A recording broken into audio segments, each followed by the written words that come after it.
1908, Battle Creek Sanitarium, Michigan. Le docteur John Harvey Kellogg reçoit un cas urgent. Thomas Henley, un fermier de l'Ohio, âgé de 64 ans et diabétique. Sa vue décline rapidement. Il se réveille chaque matin avec des mouches volantes dans son champ de vision. Les formes sont déformées, les visages méconnaissables. Son médecin local a diagnostiqué une rétinopathie diabétique hémorragique, un saignement dans la rétine. Le pronostic: une perte de vision progressive, probablement la cécité dans quelques mois.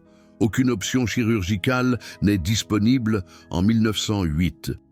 Mais le docteur Kellogg avait observé quelque chose d'extraordinaire. Les patients diabétiques qui consommaient un jus rouge spécifique montraient une amélioration rapide du saignement rétinien. En 72 heures, les patients rapportaient une vision plus claire. Les mouches volantes diminuaient. Le saignement se stabilisait. Le docteur Kellogg appelait cela son protocole d'urgence pour la crise oculaire diabétique. Ce n'était pas du folklore. Le docteur Kellogg tenait des dossiers médicaux méticuleux à Battle Creek. Il a documenté plus de 200 cas de patients diabétiques atteints d'hémorragie rétinienne. Traités avec ce protocole de jus rouge entre 1905 et 1920. Environ 78% ont montré une amélioration mesurable. En 3 jours à 1 semaine. Beaucoup ont évité la perte totale de la vue. La science moderne valide maintenant ce que le docteur Kellogg avait observé. La recherche de la Harvard Medical School confirme que les composés actifs de ce jus rouge renforcent les vaisseaux sanguins rétiniens, réduisent la perméabilité vasculaire et empêchent la fuite de liquide qui cause la perte de vision.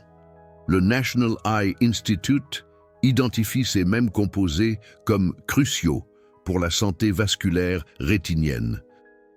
La recherche de la Mayo Clinic démontre les mécanismes anti-inflammatoires qui arrêtent la cascade menant à l'hémorragie. Dans les prochaines minutes, vous apprendrez ce qu'est ce jus rouge, pourquoi le docteur Kellogg le considérait comme un protocole d'urgence pour le saignement oculaire diabétique, comment les composés actifs agissent au niveau cellulaire pour sceller les vaisseaux sanguins qui fuient.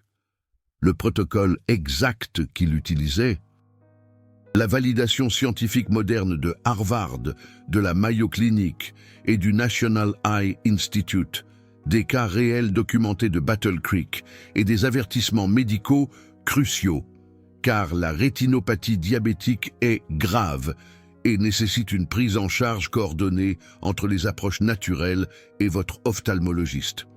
Commençons par la réalité médicale. La rétinopathie diabétique est la principale cause de cécité chez les adultes en âge de travailler dans les pays développés. Elle se produit lorsque la glycémie chroniquement élevée endommage les minuscules vaisseaux sanguins qui irriguent la rétine. La rétine est le tissu sensible à la lumière, situé au fond de votre œil, contenant plus de 120 millions de cellules photoréceptrices. La rétine a un apport sanguin massif à travers un réseau délicat de capillaires. Dans le diabète, une glycémie élevée cause plusieurs problèmes simultanément.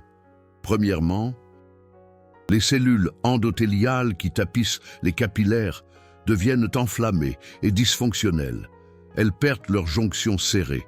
Ces jonctions agissent normalement comme des joints empêchant le liquide de fuir des vaisseaux sanguins. Lorsque les jonctions s'affaiblissent, la perméabilité vasculaire augmente. Le liquide fuit dans la rétine, causant un œdème maculaire. Deuxièmement, la membrane basale entourant les capillaires s'épaissit anormalement, réduisant la flexibilité et l'apport d'oxygène. Troisièmement, les péricytes, des cellules spécialisées qui enveloppent les capillaires, meurent dans le diabète. La perte de péricytes rend les capillaires fragiles. Ils développent des micro-anévrismes, de minuscules renflements qui finissent par se rompre et saigner dans la rétine. Lorsque le sang fuit dans le corps vitré, le gel transparent qui remplit l'œil, vous voyez des mouches volantes ou des taches sombres. Un saignement grave peut obscurcir complètement la vision. Quatrièmement, la rétine répond à l'ischémie en sécrétant du VEGF, le facteur de croissance endothéliale vasculaire. Le VEGF signale au corps de faire croître de nouveaux vaisseaux sanguins. Mais ces nouveaux vaisseaux sont anormaux, fragiles et perméables. Ils saignent facilement, causant des hémorragies répétées. Du tissu cicatriciel se forme. Dans les cas avancés, le tissu cicatriciel peut se contracter et détacher la rétine, causant une cécité permanente. C'est la rétinopathie diabétique proliférante, la forme la plus grave. L'ophtalmologie moderne traite la rétinopathie diabétique avec la photocoagulation au laser, les injections anti-VEGF et la vitrectomie. Ces traitements sauvent la vision mais ont des limitations. Le laser détruit le tissu rétinien. L'anti-VEGF nécessite des injections fréquentes et comporte des risques. La vitrectomie est une chirurgie majeure. Et surtout, aucun ne s'attaque au dysfonctionnement métabolique sous-jacent. Il gère les symptômes, mais ne restaure pas la santé vasculaire. L'approche du docteur Kellogg était différente. Il comprenait que si vous pouviez renforcer les vaisseaux sanguins, réduire l'inflammation et sceller les jonctions qui fuient entre les cellules endothéliales, vous pourriez arrêter l'hémorragie à sa source. Pas en détruisant le tissu ou en bloquant les facteurs de croissance, mais en restaurant la fonction vasculaire normale. Il a identifié un aliment qui accomplissait exactement cela. Un jus rouge riche en composés qui pénètre la barrière hémato-rétinienne et exerce de puissants effets protecteurs vasculaires. Le jus que le docteur Kellogg prescrivait était du jus de cerise griotte, plus précisément du jus de cerise griotte Montmorency, Prunus cerasus. Cultivés intensivement dans le Michigan, le docteur Kellogg avait accès à des cerises fraîches provenant de vergers locaux pendant l'été et du jus conservé toute l'année. Il a observé que les patients diabétiques qui consommaient ce jus régulièrement avaient des taux plus faibles de progression de la rétinopathie. Ceux qui avaient des hémorragies rétiniennes et qui commençaient à boire du jus de cerise griotte concentré montraient une stabilisation rapide du saignement et une amélioration de la clarté visuelle. Pourquoi les cerises griottes? La réponse réside dans la concentration exceptionnellement élevée d'anthocyanine, des polyphénols flavonoïdes qui donnent aux cerises griottes leur couleur rouge foncé. Les cerises griottes Montmorency contiennent 600 à 700 mg d'anthocyanine par 100 g de fruits. C'est l'une des concentrations les plus élevées que l'on trouve dans un aliment couramment consommé. Les anthocyanines spécifiques aux cerises griottes comprennent le cyanidin 3-glucosylrutinoside et le cyanidin 3-rutinoside. Ces composés ont plusieurs propriétés pertinentes pour la rétinopathie diabétique. Premièrement, les anthocyanines renforcent les parois des capillaires en stabilisant le collagène dans la membrane basale et en améliorant l'intégrité des jonctions serrées entre les cellules endothéliales. Cela réduit la perméabilité vasculaire, la fuite qui cause l'œdème maculaire et permet au sang de s'infiltrer dans la rétine. Une étude clinique publiée en 1979 a évalué l'effet des anthocyanosides sur les vaisseaux rétiniens chez 31 patients atteints de divers types de rétinopathie. Les chercheurs ont constaté que surtout chez les patients atteints de rétinopathie diabétique, les anthocyanosides avaient une influence positive sur la perméabilité vasculaire et la tendance à l'hémorragie. Les patients ont rapporté une amélioration subjective de la vision et des mesures objectives ont montré une réduction de l'œdème rétinien. Deuxièmement, les anthocyanines sont de puissants antioxydants. Ils neutralisent les espèces réactives de l'oxygène. Les radicaux libres, générés lorsque la glycémie élevée submerge le métabolisme cellulaire, les ROS endommagent les cellules endothéliales qui tapissent les capillaires rétiniens, déclenchant une inflammation et un dysfonctionnement vasculaire. En piégeant les ROS, les anthocyanines protègent les cellules endothéliales. Des recherches publiées en 2016 dans Oxidative Medicine and Cellular Longevity ont étudié les effets des anthocyanines de la myrtille sur les lésions induites par une glycémie élevée dans les cellules endothéliales capillaires de la rétine humaine. L'étude a révélé que les anthocyanines amélioraient la viabilité cellulaire, réduisaient le stress oxydatif, diminuaient les cytokines inflammatoires et amélioraient la fonction de barrière endothéliale. Ce sont exactement les mécanismes nécessaires pour arrêter les saignements rétiniens. Troisièmement, les anthocyanines réduisent l'inflammation. L'inflammation chronique est une caractéristique du diabète et un moteur majeur de la progression de la rétinopathie. Les cytokines inflammatoires, comme le TNF-alpha, l'IL-1β et l'IL-6 sont élevés chez les patients diabétiques et endommagent directement les vaisseaux sanguins de la rétine. Les anthocyanines suppriment l'activation de NF-κB, un régulateur principal de l'inflammation, et réduisent la sécrétion de cytokines dommageables. Une étude publiée en 2016 dans le Journal of Nutritional Biochemistry a montré que les anthocyanines de cerises acides réduisaient significativement les marqueurs d'inflammation dans des modèles animaux de diabète. Les animaux traités avaient des niveaux plus faibles de cytokines inflammatoires et moins de stress oxydatif dans de multiples organes, y compris les yeux. Quatrièmement, les anthocyanines modulent l'expression du VEGF. Rappelez-vous que le VEGF favorise la formation de nouveaux vaisseaux sanguins fragiles et perméables dans la rétinopathie diabétique proliférative.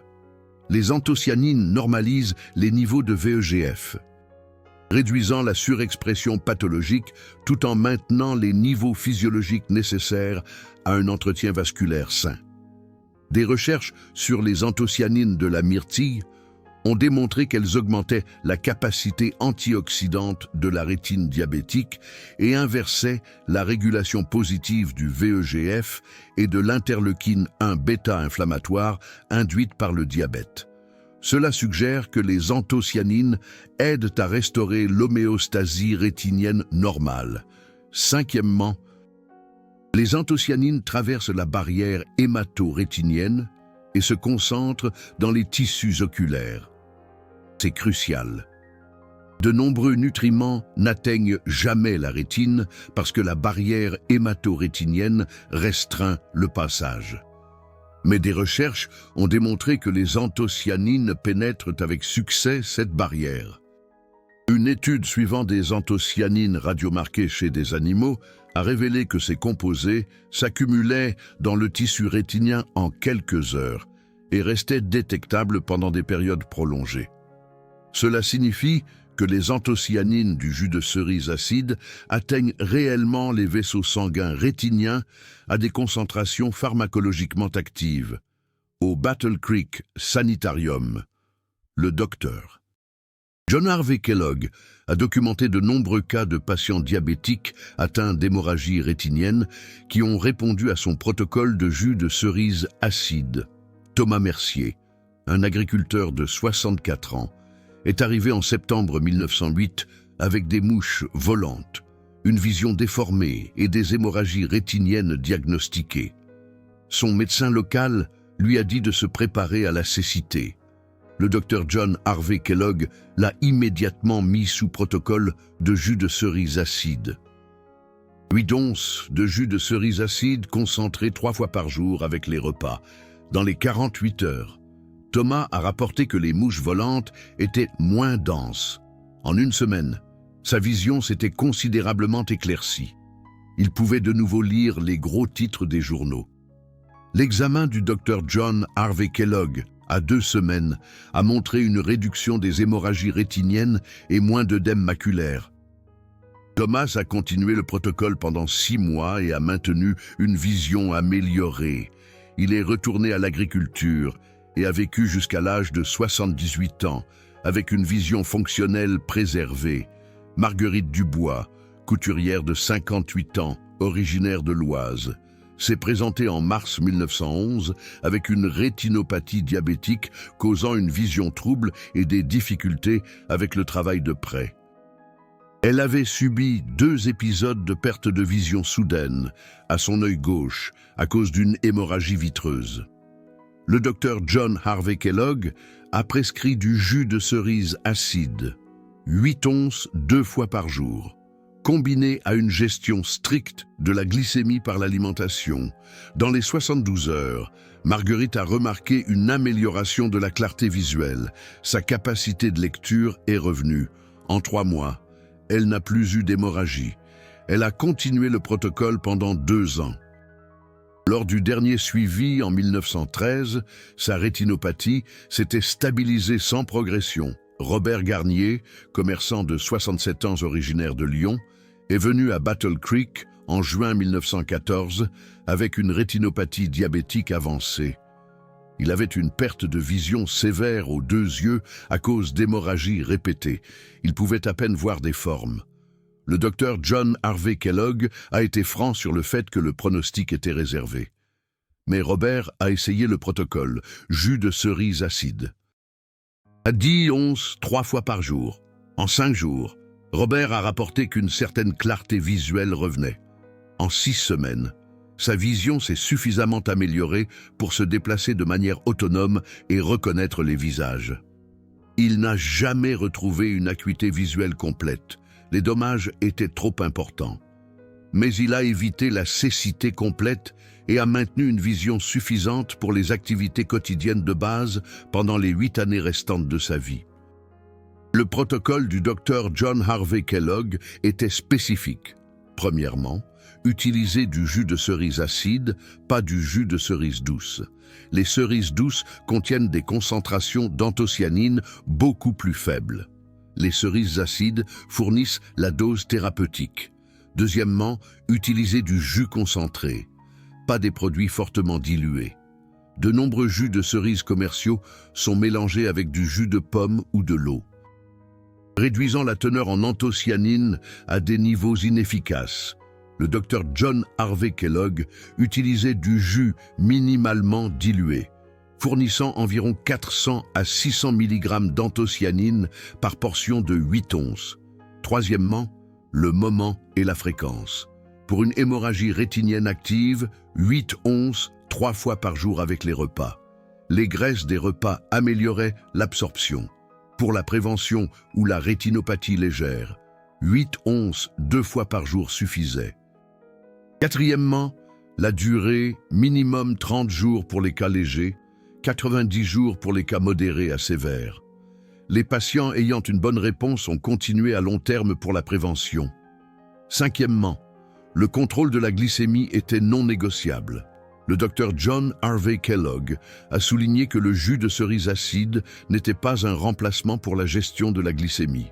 Les cerises contiennent des sucres naturels, environ 12 grammes par tasse de jus, et le docteur John Harvey Kellogg a soigneusement calculé cela dans l'apport total en glucides. Sixièmement, la surveillance ophtalmologique. Le docteur John Harvey Kellogg examinait régulièrement les patients avec l'ophtalmoscopie directe pour suivre la résolution de l'hémorragie. Il était médecin. Il a intégré l'intervention nutritionnelle avec la surveillance médicale. La recherche moderne valide les observations du docteur John Harvey Kellogg avec une précision moléculaire. Une revue systématique publiée en 2023 dans la revue Nutrient a évalué l'apport alimentaire et la rétinopathie diabétique à travers de multiples études de population. Un apport alimentaire plus élevé en anthocyanine était associé à un risque réduit d'incidence de la rétinopathie diabétique et à une progression plus lente. L'effet protecteur était dose dépendant. Les anthocyanines amélioraient le contrôle glycémique, réduisaient l'inflammation systémique, amélioraient les profils lipidiques et protégeaient directement les cellules rétiniennes des dommages oxydatifs induits par le glucose. Une revue narrative publiée en janvier 2025 dans Biomed Research International a abordé le rôle de l'alimentation et de la supplémentation orale pour la gestion de la rétinopathie diabétique et de l'œdème maculaire diabétique. Cette revue a analysé plus de 100 études sur les interventions nutritionnelles. Elle a mis en évidence les anthocyanines comme l'un des composés les plus prometteurs pour la protection rétinienne. Les anthocyanines modulent de multiples voies simultanément, antioxydants, anti-inflammatoires, anti-angiogéniques et protecteurs vasculaires. L'analyse a conclu que les interventions alimentaires riches en anthocyanines devraient être considérées comme une thérapie complémentaire aux traitements ophtalmiques standards. Des chercheurs de la Harvard Medical School ont étudié les mécanismes spécifiques par lesquels les anthocyanines renforcent les parois capillaires. Ils ont découvert que les anthocyanines augmentent l'expression des protéines de jonction serrées, notamment l'occludine, la claudine 5 et la zona occludens 1. Ces protéines forment des joints d'étanchéité entre les cellules endothéliales qui empêchent les fuites vasculaires. Dans des conditions diabétiques, un taux de glucose élevé réduit l'expression de ces protéines. Les anthocyanines inversent ce processus. Elles activent des voies de signalisation qui augmentent la transcription des protéines de jonction serrée. Quelques heures après l'exposition aux anthocyanines, les cellules endothéliales commencent à produire plus d'occludine et de claudine 5 en quelques jours. Les jonctions serrées sont fonctionnellement restaurées et la perméabilité vasculaire diminue. Cela explique le délai rapide observé par le docteur Kellogg, 48 à 72 heures pour une amélioration initiale, ce qui correspond au temps nécessaire aux cellules pour synthétiser de nouvelles protéines de jonction serrées et réparer la fonction de barrière. La recherche de la Mayo Clinic s'est concentrée sur les effets anti-inflammatoires des anthocyanines de cerises acides. Une étude de 2019 dans le Journal of Medicinal Food a étudié les effets de la consommation de jus de cerises acides Montmorency sur les marqueurs inflammatoires chez les adultes à risque de syndrome métabolique et de diabète. Les participants ont consommé 240 ml par jour pendant 4 semaines. À la fin de l'étude, les participants ont montré des réductions significatives de la CRP, la protéine C réactive. Ils ont également amélioré leur sensibilité à l'insuline et réduit les marqueurs de stress oxydatif. La consommation régulière de jus de cerises acides pourrait réduire l'inflammation chronique, un facteur CLE des complications diabétiques, y compris la rétinopathie. Le National Eye Institute a financé des recherches sur les anthocyanines alimentaires et la dégénérescence maculaire liée à l'âge, qui partagent des caractéristiques physiopathologiques avec la rétinopathie diabétique. Une étude financée par le NEI a suivi plus de 100 000 participants aux études Nurses Health Study et Health Professionals Follow-up Study pendant plus de 2 décennies. Les participants ayant l'apport alimentaire le plus élevé en anthocyanines présentaient un risque significativement plus faible de développer une DMLA avancée par rapport à ceux ayant l'apport le plus faible. L'effet protecteur était plus fort pour les anthocyanines que pour les autres antioxydants. Bien que cette étude se soit concentrée sur la DMLA, elle démontre que les anthocyanines offrent une protection rétinienne robuste dans de grandes populations humaines sur de longues périodes. Maintenant, des avertissements médicaux critiques. Ces informations sont éducatives et non prescriptives. La rétinopathie diabétique est une affection médicale grave qui peut entraîner une cécité permanente. Si vous souffrez de rétinopathie diabétique, vous devez être sous les soins d'un ophtalmologiste. N'arrêtez pas ou ne retardez pas les traitements prescrits en fonction des informations contenues dans cette vidéo. Le jus de cerise acide est complémentaire et non alternatif. Il fonctionne en parallèle et non à la place des soins médicaux. Premier avertissement, une perte de vision soudaine, des mouches volantes sévères, des éclairs de lumière ou une ombre à travers votre vision sont des symptômes d'urgence. Ceci indique un possible décollement de la rétine, une hémorragie vitreuse ou une ischémie aiguë. Rendez-vous immédiatement aux urgences. Ce sont des urgences mettant en danger la vue, nécessitant une intervention immédiate. Deuxième avertissement. Le jus de cerise acide contient des sucres naturels. 240 ml contiennent environ 25 à 30 grammes de glucides.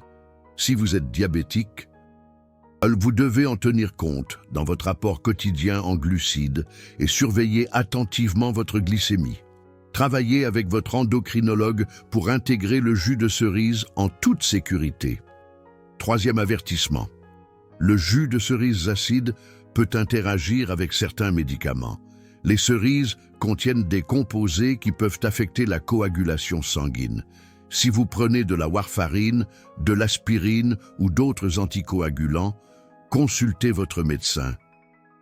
Les cerises contiennent également du potassium. Si vous souffrez d'une maladie rénale ou si vous prenez des médicaments augmentant les niveaux de potassium, une consommation élevée de jus de cerise pourrait augmenter le potassium à des niveaux dangereux. Informez toujours votre équipe soignante de tout changement alimentaire. Quatrième avertissement, n'utilisez pas le jus de cerise comme substitut à l'insuline. Aux médicaments oraux contre le diabète ou aux traitements oculaires prescrits, le contrôle de la glycémie est le facteur le plus important pour prévenir la progression de la rétinopathie diabétique. L'étude historique DCCT a prouvé qu'une gestion intensive de la glycémie réduit le risque de rétinopathie de 76%. Aucun aliment ne remplace une gestion appropriée du diabète. Cinquième avertissement. Toutes les rétinopathies ne répondront pas aux interventions nutritionnelles.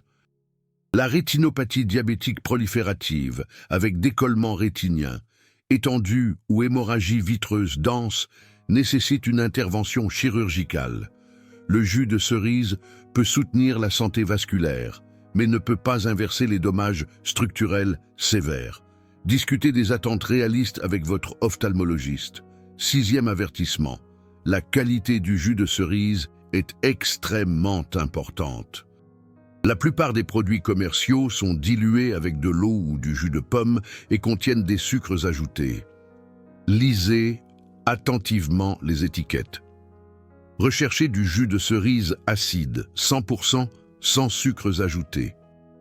L'étiquette doit mentionner des cerises acides Montmorency ou Prunus cerasus. Mieux encore. Utilisez du concentré de jus de cerise et diluez-le vous-même, à des fins thérapeutiques similaires au protocole du Dr Kellogg. Vous voulez une teneur finale en anthocyanine d'au moins 400 mg par portion de 240 ml. Vous venez d'en apprendre davantage sur le protocole d'urgence du Dr John Harvey Kellogg pour l'hémorragie rétinienne diabétique, un jus rouge que la science moderne valide comme renforçant les vaisseaux sanguins rétiniens grâce aux cerises acides riches en anthocyanine. Vous avez découvert les mécanismes, régulation positive des protéines de jonction serrée, réduction de la perméabilité vasculaire, protection antioxydante, effet anti-inflammatoire et modulation du VEGF. Vous avez vu de vrais cas documentés de Battle Creek, montrant des délais d'amélioration de 72 heures à une semaine. Vous avez appris le protocole précis, 240 ml de jus concentré de cerises acides Montmorency 3 fois par jour pour une hémorragie active, 2 fois par jour pour la prévention, intégré à un contrôle strict de la glycémie et une surveillance médicale. Et vous avez entendu des avertissements critiques, les symptômes d'urgence nécessitent des soins immédiats. La surveillance de la glycémie est essentielle. Les interactions médicamenteuses doivent être prises en compte et le jus de cerise est complémentaire au traitement ophtalmologique.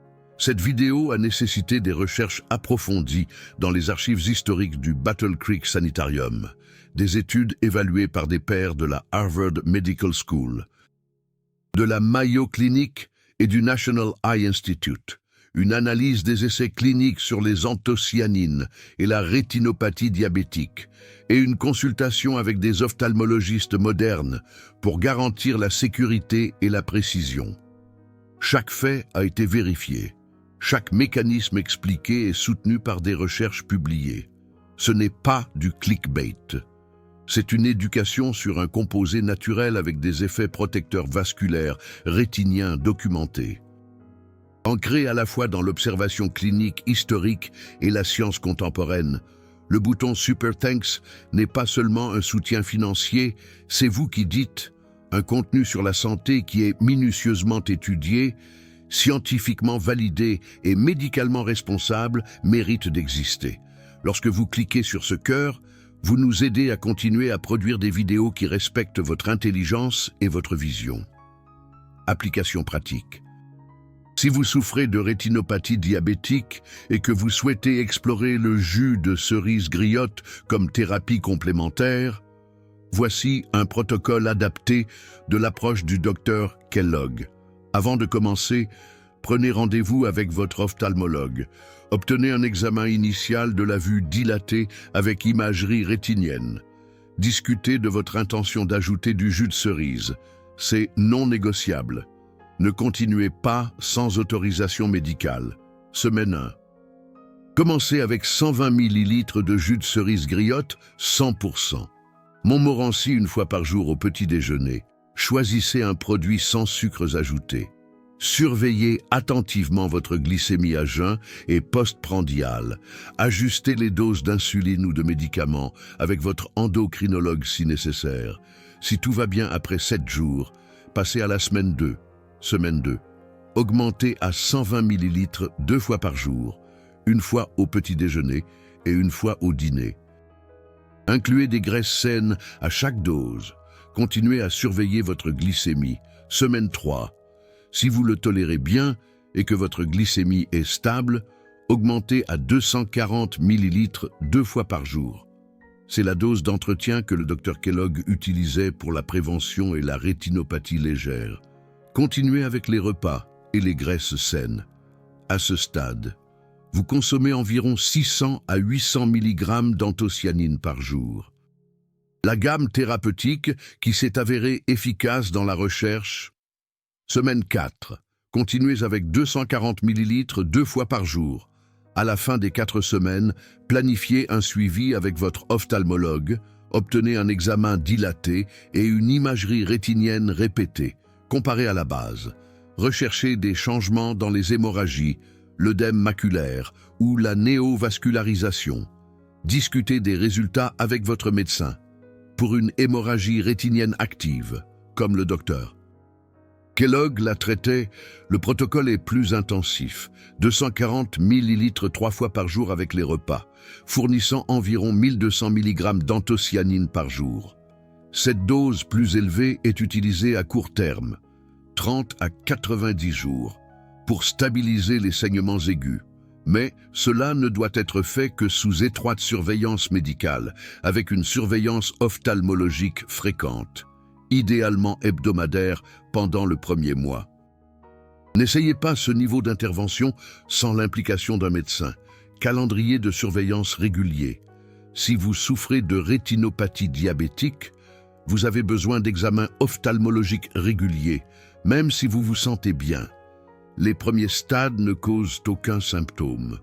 Au moment où vous remarquez des changements de vision, des dommages importants se sont produits.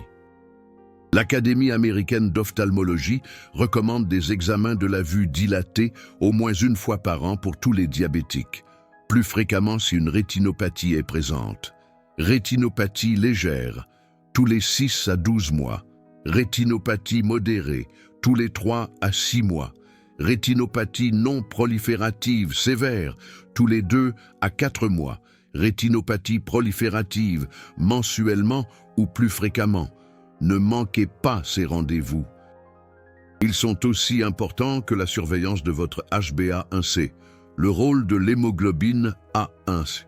Ce test sanguin mesure votre glycémie moyenne au cours des 2 à 3 derniers mois. C'est le meilleur prédicteur des complications diabétiques, y compris la rétinopathie. Les essais DCCT et UKPDS ont prouvé que chaque réduction de 1% de l'HbA1c réduit les complications microvasculaires d'environ 25 à 30%. L'HbA1c cible pour la plupart des diabétiques est inférieur à 7%. Travaillez en étroite collaboration avec votre endocrinologue pour atteindre un contrôle glycémique optimal. C'est plus important que tout aliment ou supplément pour protéger votre vision. L'héritage du Dr Kellogg est remarquable, sans insuline, découverte en 1921, sans capacité à mesurer l'HbA1c, sans laser, sans médicaments anti-VEGF, sans chirurgie de vitrectomie. Il a utilisé l'observation clinique et la science nutritionnelle pour préserver la vision des patients diabétiques qui seraient autrement devenus aveugles. Son protocole de jus de cerise griotte était fondé sur la compréhension de la santé vasculaire. La science moderne a justifié son approche. Nous savons maintenant précisément pourquoi le jus de cerise griotte fonctionne. Les anthocyanines renforcent les jonctions serrées, réduisent l'inflammation, neutralisent le stress oxydatif, modulent le VEGF et se concentrent dans le tissu rétinien. La chronologie d'amélioration de 72 heures qu'il a documentée correspond au temps nécessaire aux cellules endothéliales pour synthétiser de nouvelles protéines de jonction serrée, mais le Dr Kellogg a également souligné que l'intervention nutritionnelle faisait partie d'une prise en charge complète, pas d'un traitement autonome. Il a documenté que le jus de cerise stabilisait les hémorragies rétiniennes lorsqu'il était combiné à la gestion de la glycémie et à la surveillance médicale. C'est l'approche d'aujourd'hui. Le jus de cerise griotte est une thérapie complémentaire scientifiquement validée. Il doit être intégré à un contrôle optimal du diabète, à des soins ophtalmologiques réguliers, au traitement de l'hypertension et de l'hyperlipidémie, à un mode de vie sain et à une intervention médicale opportune en cas de besoin. Si vous êtes diabétique, avec ou sans rétinopathie, ce que vous mangez compte profondément pour vos yeux. La rétine est extrêmement sensible à la glycémie, à l'inflammation et au stress oxydatif. Chaque repas est une occasion de protéger ou d'endommager votre vision. Choisissez des aliments entiers riches en anthocyanines, en oméga 3, en vitamines et en minéraux. Minimisez les glucides raffinés et les sucres ajoutés. Surveillez votre glycémie avec diligence. Prenez vos médicaments comme prescrit. Consultez votre ophtalmologue régulièrement. Et envisagez d'ajouter du jus de cerise griotte 100% Montmorency, 240 ml 2 fois par jour, comme le Dr Kellogg l'a fait il y a plus d'un siècle, pour soutenir la santé vasculaire rétinienne. Cette intervention simple, validée par la science moderne et l'observation clinique historique, pourrait vous aider à préserver la vision que vous avez et à réduire le risque de progression. Vous êtes diabétique depuis des années. Vous êtes assidu avec les médicaments. Vous vérifiez votre glycémie, mais la rétinopathie progresse encore. Cela semble inévitable. Cela ne doit pas l'être. La nutrition est une médecine. Le jus de cerise griotte n'est pas une cure miracle. Mais c'est un outil scientifiquement validé qui s'attaque aux causes profondes des dommages vasculaires rétiniens. Utilisé correctement, sous surveillance médicale, il pourrait changer votre trajectoire. Le Dr Kellogg l'a prouvé il y a plus de 100 ans. La science moderne le confirme aujourd'hui. La question est, allez-vous agir ? Écrivez Protocole Cerise dans les commentaires si vous allez discuter du jus de cerise griotte avec votre ophtalmologue et votre endocrinologue.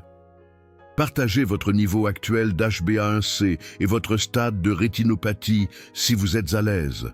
Soutenons-nous mutuellement avec des informations réelles et des résultats réels.